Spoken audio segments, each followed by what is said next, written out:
Welcome to Sunday School, Jeremiah 33:3. Call unto me, and I will answer thee, and show thee great and mighty things which thou knowest not. 3 years passed after Elijah gave the message of the Lord to King Ahab, and in all that time no rain fell upon the land of Israel. Everywhere the brooks ceased to flow, the springs became dry, and the ground was parched, and the fields gave no harvest. There was no grass for the cattle and the flocks, and there was scarcely any food for the people. King Ahab was in great trouble. He knew that Elijah had the power to call down rain, but Elijah was nowhere to be found. He sent men to search for him everywhere in the land, and he asked kings of the nations around to look for him in their countries. For he hoped to persuade the prophet to set the land free from long drought by calling for rain. When the land was at its worst in the 3rd year, Ahab called the chief of his servants, the man who stood next to him, to the king. His name was Obadiah, and unlike Ahab, he was a good man, worshiping the Lord and trying to do right.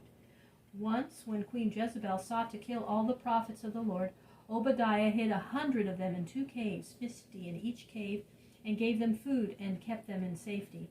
Ahab said to Obadiah, "Let us go through all the land, you in one part and I in another, and look for running streams and fountains of water.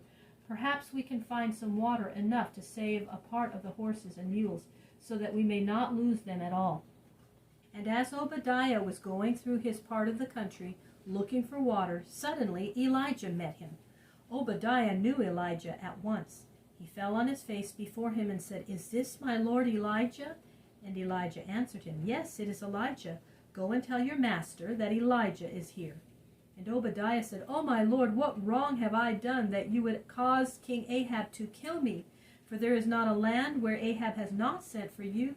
And now when I go to tell him that you are here, the Spirit of the Lord will send you away to some other place. And then if Ahab cannot find you, he will be angry at me and kill me.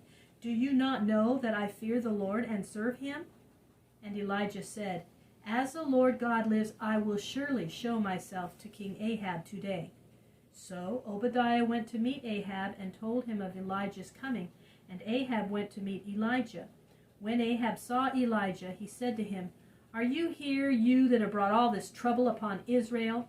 And Elijah answered the king, "I am not the one that has brought trouble upon Israel. It is you and your house, for you have turned away from the commands of the Lord and have worshipped the images of Baal.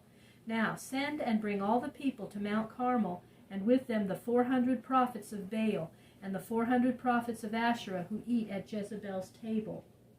So Ahab did as Elijah commanded and brought all the people to Mount Carmel, which stands by the great sea.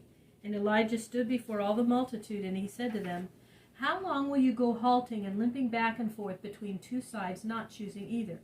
If the Lord is God, follow him. But if Baal is God, then follow him." And the people had not a word to say. Then Elijah spoke again and said, "I am alone, the only prophet of the Lord here today, but Baal's prophets are 450 men. Now let the people give us 2 young oxen, one for Baal's prophets and one for me.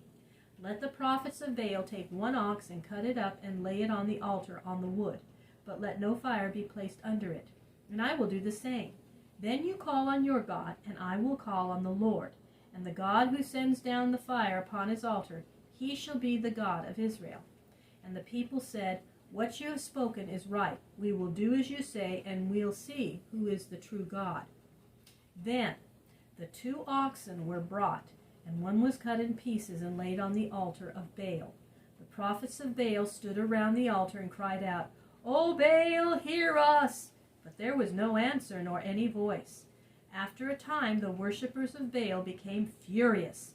They leapt and danced around the altar. They cut themselves with swords and lances until the blood gushed out upon them.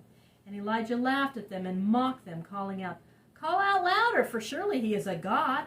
Perhaps he is sitting still and thinking, or he has gone on a journey, or perhaps he is asleep and must be awaked."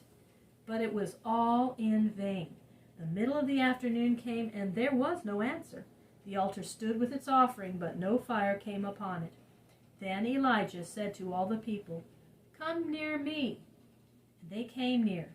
He found an altar to the Lord that had been thrown down, and he took 12 stones, one for each of the 12 tribes, and piled them up to form the altar anew. Around the altar he dug a trench to carry away water. Then he cut wood and laid it on the altar, and on the wood he placed the young ox cut into pieces for a sacrifice. Then he said, "Fill 4 barrels with water and pour it on the offering." The great sea was near at hand, in sight of all the people, and from it they brought 4 barrels of water and poured it on the altar. He called upon them to do it again and a 3rd time, until the offering and the wood and the altar were soaked through and through, and the trench was filled with water. Then in the sight of all the people, Elijah the prophet drew near and stood all alone before the altar and prayed in these words: "O Lord, the God of Abraham, of Isaac, and Israel, let it be known this day that thou art God in Israel, and that I am thy servant, and that I have done all these things at thy word. Hear me, O Lord, hear me, that this people may know that thou, Lord, art God, and that thou hast turned their hearts back again to thyself." Then the fire fell from the Lord and burnt up the offering and the wood and the stones and the dust, and licked up the water that was in the trench.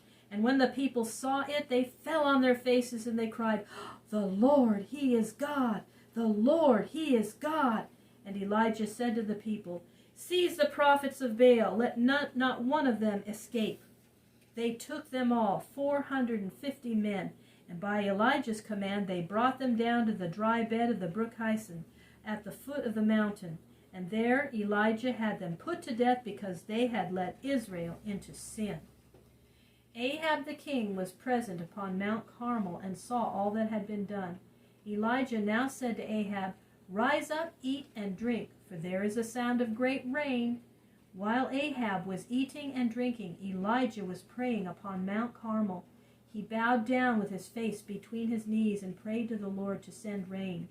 After a time he sent his servant up to the top of the mountain, saying, "Go up and look toward the sea."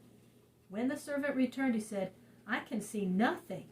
Elijah sent him up 7 times, and at the 7th time his servant said, "I see a cloud rising out of the sea, as small as a man's hand." Then Elijah sent to Ahab, saying, "Hasten, make ready your chariot before the rain stops you." In a little while the sky was covered with black clouds, and there came a great rain. And Ahab rode in his chariot to his palace at Jezreel on the eastern side of the great plain, and the power of the Lord was on Elijah, and he ran before Ahab's chariot to the gate of the city. Thus, in one day, a great victory was wrought for the Lord God, and the power of Baal was thrown down.